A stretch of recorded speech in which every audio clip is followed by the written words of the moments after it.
You're watching ETVN Philippines.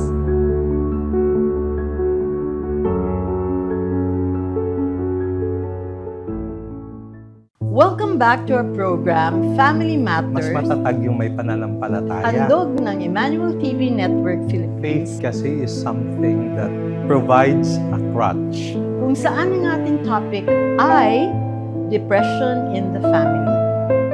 Natalakay na natin sa nakaraang episodes ang tatlong sanhi ng depression in the family. Ito ay number 1, yung conflict in the family. Pangalawa, yung lack of unity or cohesiveness in the family. And pangatlo, yung genetics. So ngayon, kasama ng ating special guest na si Reverend Father Jonathan Advincula Bitoy, MSIHM. Talakayin naman natin ang pang-apat na factor na pwedeng mag-contribute sa depression in the family. Father, we're on our last point Okay. in dealing with depression in the family. Mhm. And that last point is your area of expertise, which is weak Catholic or faith practices in the family. So how does this lead to someone being depressed or family members being depressed? Okay. Well, una, yung faith kasi is something that provides a crutch. No? Yes, Parang may sinasandigan. Okay? And some people would criticize it as parang it's a fantasy that we create para daw lokohin yung ating sarili. But in my experience, as I journey with many people, mas matatag yung may pananampalataya kaysa sa wala. No? In dealing with adversities in life. Like for example, yung recent catastrophes that visited our land, no? Typhoons, tidal waves, earthquakes, etc. Ano yung nakikita natin sa mga Filipinos na una nilang, sinasandalan is their faith. May isang babae na ang dala-dala lang yung Nazareno, hindi niya dinala yung kanyang mga documents, yung pera, Nazareno ang dala. Habang hawak-hawak na yun, nakikita ko she can face the world with the Nazareno in her hand. And pag naaano kasi tayo, nawawala na ng options in life, yung una nating pinupuntahan si Lord. Even those who are not so close to the Lord, kakapit na yan kay Lord. That's typically Filipino. I'm not saying that all are doing that, but many that I have known, ang last resort talaga si Lord. So pag sinasabi nila that faith is like an opium or a fantasy that we create to fool ourselves, I will disagree. Because I have many experiences of people who survived precisely because of their faith. And ano ang effect nito sa ating resiliency and mental health? Well, una, pag may faith tayo, although we are in a bleak situation, palagi tayong may hope sa puso. Maganda yan, pag-asa. Yes. Sasabihin, may Diyos, may awa ang Diyos. No? Whatever that means, we do not know. But that person is willing to go on amidst the hopelessness of his or her situation. Hindi siya nagpapatalo sa despair, which might lead to depression. No? So with that alone, makikita mo lalaban siya. Tapos yung iba na down because of so many problems in life, no? Pag umiyak na yan at lumapit kay Lord, makikita mo, nako, lalaban to.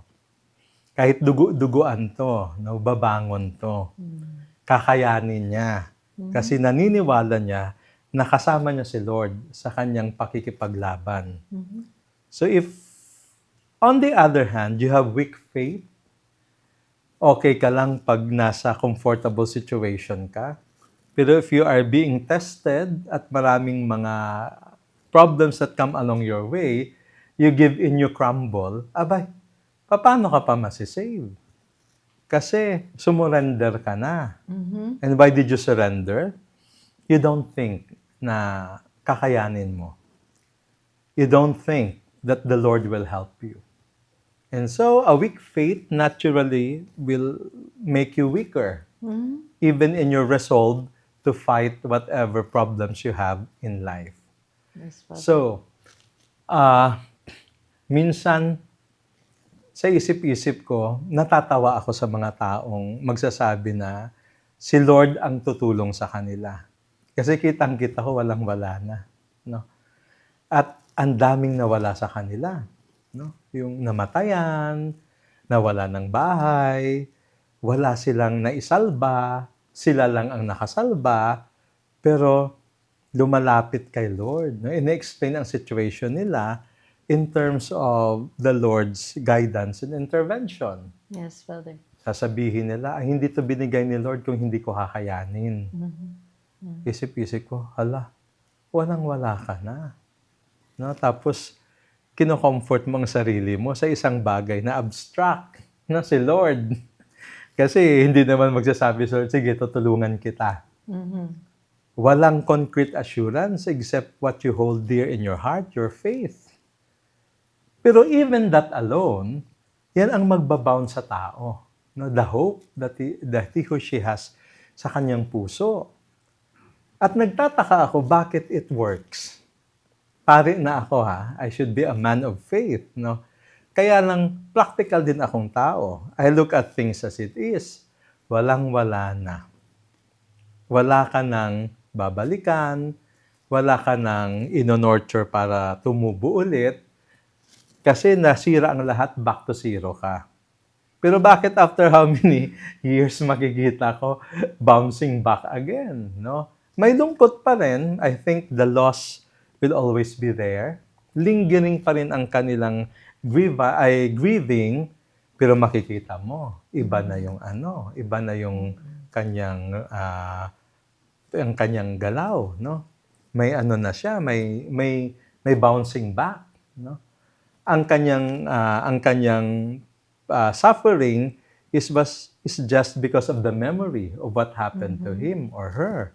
Pero hindi niya yun hahayaan na ibabagsak siya, no? They will forge on. And then sometimes, doon na rin ako na i-evangelize sa kanilang resiliency because of their faith. At tatanungin ko yung aking sarili, Diyos ko, sabi ko ako, pinag-aralan ko ng how many years ang aking propesyon, no? Araw-araw kaming pinapag-pray. Araw-araw kaming nagmimisa. At ngayon, araw-araw akong nagmimisa. Pero bakit parang ang hina-hina pa ng kapit ko kontra sa kanila? Pag ako sigurong ginanon ni Lord, hindi ko kakayanin. Kaya thank you, Lord, hindi mo ako sinubject to that test, kasi I really don't know. But these persons have undergone, no? They walk through the valley of death, and then they come out living. That's true. And again, ano ang kanilang pinanghahawakan? Faith. Kaya I believe, if you have faith, magiging stronger ka kesa sa mga taong ang hina-hina ng kanilang faith. Okay. It's great, Father. Father, within a family, can you suggest in detail the strong faith practices that they can probably do to prevent Father, could you please give details on how a family can encourage strong faith practices? Okay, so before I answer that, let me backtrack a bit na sa akin, isa sa pinaka-importanting work talaga ng church is to protect the family. And to help the family become a better family, no? A family of faith. Yes. I think dapat pagtuunan pansin niya ng simbahan. And it starts not within the family itself na nabuo na, but sa mga tao who are thinking of making a family someday. Yung paggabay sa kanila, yung pag-accompany, yung pag-impart sa kanila ng mga practices that would somehow give them strong faith later on. No?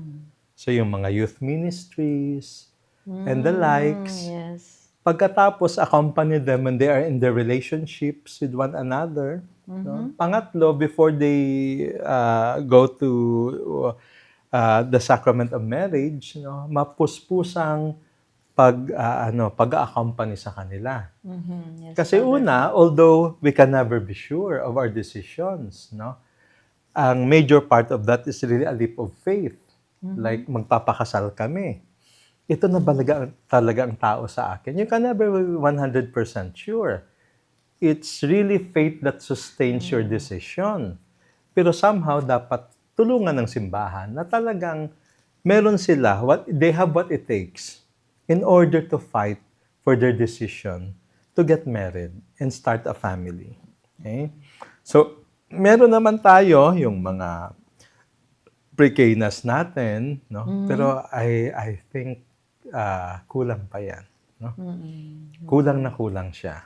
Kasi ilang kwan lang yung prekena natin, no? And then afterwards, walang follow-up yan, no? Sa first 5 years ng marriage, no? Wala na. So, practically, the couples are on their own. Although ang simbahan, dahil sa kakulangan ng kanyang personnel, no, yung pare natin kulang, hindi magagampanan ni Father. Kasi kung 1:30,000 yung parishioner niya, kahit araw-araw may 10 siyang minimit na tao, hindi niya pa rin maubos in a year ang mga tao na dapat niyang kausapin. No? Kung 365 days in a year, 10 sa bawat araw, 3,600 plus. 10% lang pa rin ang inyong magagabayan. And that's just 1 day each. Walang follow-up yan. No? So, ang hirap-hirap. So, what I was thinking, hindi lang naman ito problema, hindi lang ito dapat responsibility ng simbahan. It should be the responsibility of all. Because it takes a village for us to form good families. Yes, Father. So, nandoon din yung mga friends, yung mga elders, yung mga wise people, na pag dilapitan ng mag-asawa sa kanilang problem, they can impart wisdom out of their experience. So, ibig sabihin, magtulungan na tayo. Kasi kailangan natin ng matatag na pamilya so that we will have resilient beings in the future. So, having said that, sinabi mo, ano ba ang dapat gawin ng family para magkaroon sila ng strong faith? No? It really starts with the parents. No? Kung anong klaseng religious upbringing that they have. No?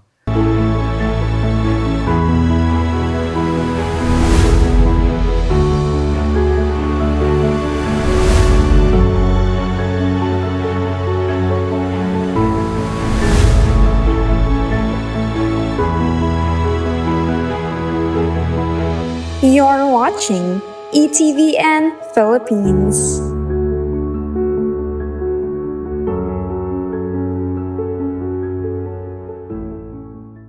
Again, kung saan silang nanggaling na family. So, if we start with this, for example, hypothetical family A, okay, na ang parents nanggaling sa other families, pero wag na nating intindihin yun. Itong family na lang muna, no? Ano'y natin.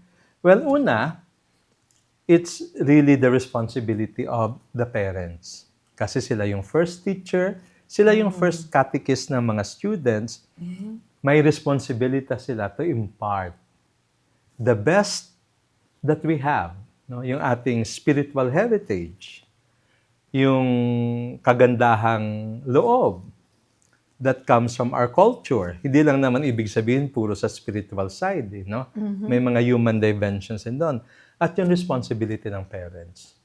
May ibang parents nagsasabi, ay hayaan ko muna yung anak ko kasi bata pa. Paglaki niya siya yung siya yung pipili. I think that's a wrong attitude. Kasi bakit? If you refuse to parent your children, kasi aantayin mo sila para magkaroon ng desisyon so that they can decide for themselves, for the meantime, sinong magtuturo sa kanila? Iba.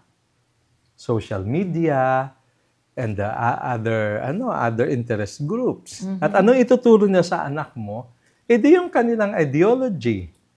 So in the end, anong ginawa mo? Hindi mo hinayaan yung anak mo na magdesisyon according to their wants. Hinayaan mo silang i-shape ng other teachers according to their wants. At naturally, yun ang pipiliin ng anak mo. Why? You renege on your responsibility as the first teacher, the first catechist, the person who is most responsible to shape their hearts and minds. So, turuan mo sila. At as a parents, di ba sa Bible, sinong parents na pag humingi yung anak niya ng bread, bibigyan niya ng scorpion? Di ba? Even in the Bible, nakikita na yung pagkikiling ng parents sa kabutihan ng kanyang children. So, do you think tuturuan nila ng masama ang children? Of course not. Unless may problema yung sa pag-iisip yung mga parents. No? Normal parents, they will teach their children all the good things that they can afford to teach their children. Diba? Kaya nga, noon nung ako sa aming town, nagbabakasyon, pari na ako. Yung mother ko is a teacher. So sometimes, mag-uusap kami about stuffs of being a teacher. Teacher siya ng public school. Sasabihin niya, Toto, nagka-problema kami kanina. Sabi ko, bakit mami? Toto, kasi Ilonggo ako no? Sabi niya, yung mga parents kasi nagreklamo sa mga teachers. Sabi ko, mami, sino to mga parents? Sabi niya, well, kasi public school yun, so you will see, ito yung mga simple parents, no? Yung iba, nagbibenta ng vegetables sa market. Yung iba, nagbibenta ng mga isda. Yung iba, sika driver, and the likes, no? So sabi niya, sabi ko, mami, ano naman ang kanilang problem? Nagagalit sila. Kasi bakit daw yung anak nila hindi tinuturuan ng maayos ng mga teacher, lalo na sa asal. Tapos, very particular sila sa friendships ng kanilang mga anak. Na bakit daw, yung mga bad guys, hinahayaan namin na maging friends ng kanilang anak. Di ba dapat bantayan namin sila? Kasi kami yung mga locus parenti, parents at that particular place. So kung sa classroom sila, kami ang parents na. So dapat daw, binabantayan namin yung kanilang mga anak. Ha, mami? Kahit pala yung mga, sabihin natin, simple folks, no? Ay mayroon pa ring desire that their children will get the best that they can offer. Kahit sa public school nila pinag-aral, they expect na yung mga anak nila maturuan ng maayos. Lumaki ng maayos kasi hindi sila na-influence ng ibang tao. Oh yes, magtataka ka. They are very concerned. Sabi ko, mami, kasi parents sila. Sino ba namang parents si gusto, di ba? Oo nga to, akala natin dahil they're just simple, no? Okay na sa kanila yung simple things in life. Yung bara-bara, basta lang makapag-aral. Hindi pala. Gusto rin nilang maging maayos yung anak nila. At ano yung sinasabi nila? Kami hindi nakapag-aral. Not because we don't want to, kaya lang hindi talaga kami kaya ng parents namin. So, sinumpa namin na yung aming anak, papag-aralin namin. At gusto namin, they would get the best sa kanilang pag-aaral so that they would not end up like us. So, may ano sila, may ambisyon para sa kanilang anak. Di baling sila na maghirap. Yung anak nila, hindi balang araw. So, kung yung parents want the best thing sa kanilang children, dapat mag-invest sila.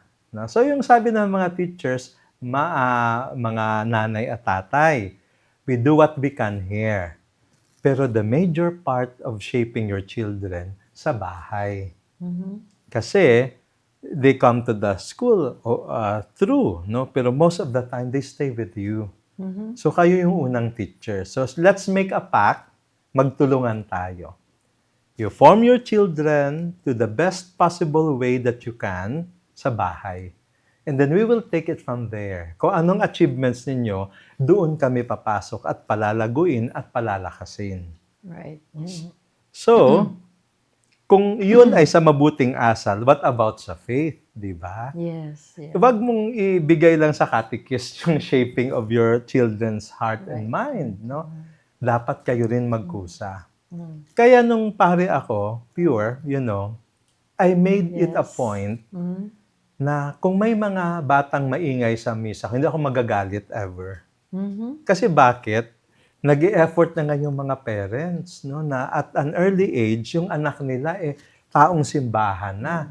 Tapos pahihirapan mo simply because you don't like noise. And besides, naalala ko nung bata ako, ganun din ako kalikot. Ikot ako ng ikot at, I do my stuff as a child. Pero yung aming parish priest na napakahigpit, as in, hindi man lang nagagalit sa akin. Pag nagagalit yung mga CWL na dinisiplin ako, ang ingay-ingay ko sa loob ng simbahan, sisigaw yung pare, hayaan nyo yung batang yan. Bata yan. Sabi niya, wala pa yung kasalanan. Kayong matatanda ang may kasalanan kasi mga chismosa kayo.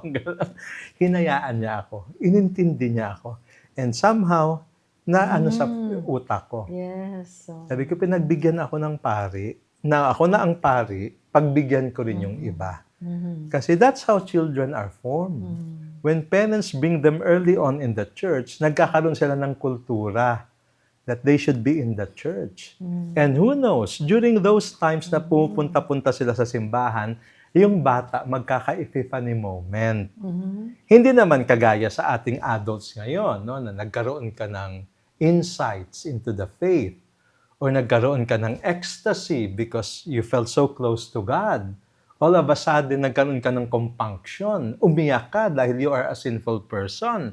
And that changed your life. Hindi ganun sa bata.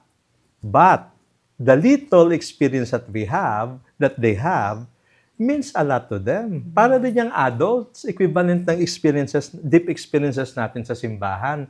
Huwag nating maliitin yon. And that will mark them for the rest of their life. Siguro pwede pa akong mag-share ng aking experience. Of course, please do, Father. Very interesting nga yung mga kwento mo, lalo na yung personal experiences mo. Okay. So, nung maliit akong bata, dinadala ako ng lola ko. Kasi akong panganay na apo. Minsan, pupunta siya para magnunovena sa Mother of Perpetual Health. So habang nagnunovena siya, papayagan niya akong maglaro kasi hindi niya ako mapaupo sa tabi niya. After 5 minutes, balisa na ako. So sabi niya, sige, maglaro ka pero sa loob ka lang ng simbahan. So what I will do is makikipaglaro ako sa mga santo at santa na nandoon sa simbahan, na nakalagay sa gilid-gilid. Yung mga rebulto. Yung mga rebulto. Eh di ba, minsan ulo lang yan sila at kamay. Tapos yung katawan nila is, kahoy na lang pala yan. Or bastidor, ganon. Tapos, kahoy na naman. Dinadamitan lang sila ganon. So, magtatalo ako sa mga damit nila. Tapos, pagpasok ko sa damit nila, ay ba't walang mga paatong mga santa at santo? So, babalik ako sa lola ko, Lala, bakit yung mga santo at santa walang paa? Yung lola ko busy. Umalis ka nga dito. Hindi talaga kasi makulit akong bata. Bakit walang ganoon?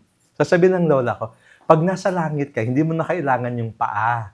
Kaya nawawala yan. Kaya wag ka na magtanong, laro ka na ulit doon. So, babalik ako, tapos kakaharapin ko yung Christ the King na 4 feet.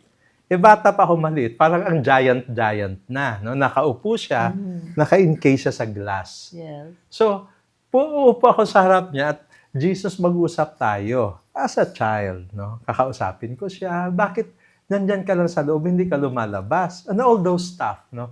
Ako rin yung magpo-formulate ng sagot niya. Parang Yes. self-talk. Oo. Pero nasa harap ko si Lord Jesus Christ. And you know what? One day, sabi ko sa kanya, Jesus, masarap ba pag nag-follow sa'yo? Yun yung tinanong ko sa kanya. Tapos, ako rin sumagot, oo, kasi tingnan mo yung mga saint. Nawala na nga ang paa nila kasi hindi na nila kailangan. Pero Lord, sabi ko, wag mo munang kunin yung paa ko kasi nandito pa ako sa earth. Pero I will follow you. So the next Wednesday, nagtaka yung lola ko kasi tumabi na ako sa kanya, nagno-novena. Sabi ko, naturuan mo ako mag-novena. So yung mga responses, tinuro niya sa akin. So at an early age, alam ko na yung mga responses. Tapos nagtataka siya. Tanong siya ng tanong, ano kaya nangyari sa apo ko? Bakit nagbago yung ugali?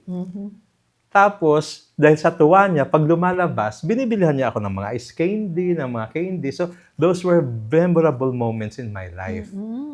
Absolutely. Oo. Yeah, tinanong niya ang pare, sabi niya, tanungin mo yung apo mo kung anong experience niya. So, kinuwento ko na kinausap ko si Lord Jesus Christ. Tapos sabi niya, ay nako, pambata. Sabi niya, Monsignor, pambata yung nangyari sa apo kong yan. Sabi niya, siya rin sumagot sa kanyang tanong kay Lord Jesus. Tapos naging mabait na siya. Tapos anong sagot ng Monsignor? Wag mong mamatain ang experience ng batang yon. For you, it might mean so little, nakakatawa, pero sa kanyang young heart, it means a lot. Wow. And it will mark him for the rest of his life. So I think doon ko nakuha yung aking vocation sa pagpapari Vocation. later Ang ganda on. naman ng kwento. So what Oo. happened? Yung lola ko, dinadala ko sa simbahan. Mm-mm. That's why parents should make an effort. Mm. Kasi kung gusto nilang the best things for their children, hindi lang sa pag-aaral yun eh. True. Kasi it will just nourish the mind. Mhm. Importante rin yung puso. They should go together. No? So, pag may mind ka at puso, I guess you would be a strong person. Mhm. Kasi many times, nakikita ko rin sa amin, no? Dahil nung maliliit kami, ako kinder sa public school. Marami akong mga kasama doon, no? When we grew up, yung iba, yung mga naparibara sa buhay. Mhm. Alam mo na, yung mga siga-siga, so hindi nakatapos, so, you know. Pero pag nagsisimba ako, nung seminarista pa ako, I was in college, so sila hindi na nag-aaral, no? Makikita ko sila, nasa likod sila ng mga pews na katayo. Ang dami-dami nila. Ito, sabi ko, itong mga sanggano to nagsisimba. Why? Nagtatanong-tanong ako, magtatawanan, hindi ko nga alam, sabi niya. Father ang tawag sa akin, seminarista ako eh. Hindi ko nga alam, Father Joe, hindi ko alam. Pero ang alam ko lang, parang may kulang sa Sunday ko pag hindi ako pupunta dito. And then I realized, kasi nung maliit ka din, nadala ka ng ano mo. Sama-sama kami noon minsan eh. Sama-sama rin kami naglalaro doon. Dinala tayo ng ating mga significant elders sa simbahan. Kaya naging part yun, naging bahagi ng ating kultura. Our Sundays are not enough if we don't go there. Tapos sabi ko, bakit barumbado ka pa rin? Sabi niya, alam mo, Father, tinatanong ko nga ang sarili ko pag nandito ako eh. Bad boy ako, bakit ako nagsisimba? Anong meron? And so, lumilipat ako sa second na tanong. Ikaw nagsisimba ka rin lang, bakit ka pa magpapatuloy being a bad boy? Bakit hindi mo ma-change ang iyong sarili? So doon ako nag-iisip-isip. As a matter of fact, meron akong gagawing desisyon na I think it will impact my life. Sabi ko, ano yun? Iiwanan ko ng grupo ko. Kasi yun ang humahatak sa akin na uminom, na mag-do drugs, yung maghahabol-habol ng mga babae. I don't think they're good influences. Pero pag alis ko sa kanila, magsisimula ulit ako magkaroon ng mga bagong friends. Nakakatakot. But I have to decide. Sabi ko, nasa simbahan tayo, i-pray na natin yun. No? And you know, miracle happens. They change. No? And it's because, nung maliit sila, as I said, their significant elders made an effort. Kaya kung meron kang anong dapat gawin ng family para magkaroon ng strong faith ang mga anak, they start when they are young. Kahit sabihin natin, ay, wala namang kwenta, iyak lang iyak yan, kain ng kain, laro ng laro. You just don't know. Somewhere along the way, may milagro na mangyayari. And that's proof yung mga kwento. Yung kwento mo, tsaka yung kwento ng barkada mo is proof that really, if you show it by word and by example, it might even happen. Yes. Wow. That's very true. That's a great ender for our program today, Family Matters. Especially that part on hope, Father, because this year, 2025 Jubilee, we are called upon by the Holy Father to be pilgrims of hope. So perfect yung sinabi niyo about hope, no? Creating hope within the family. Okay? Sige.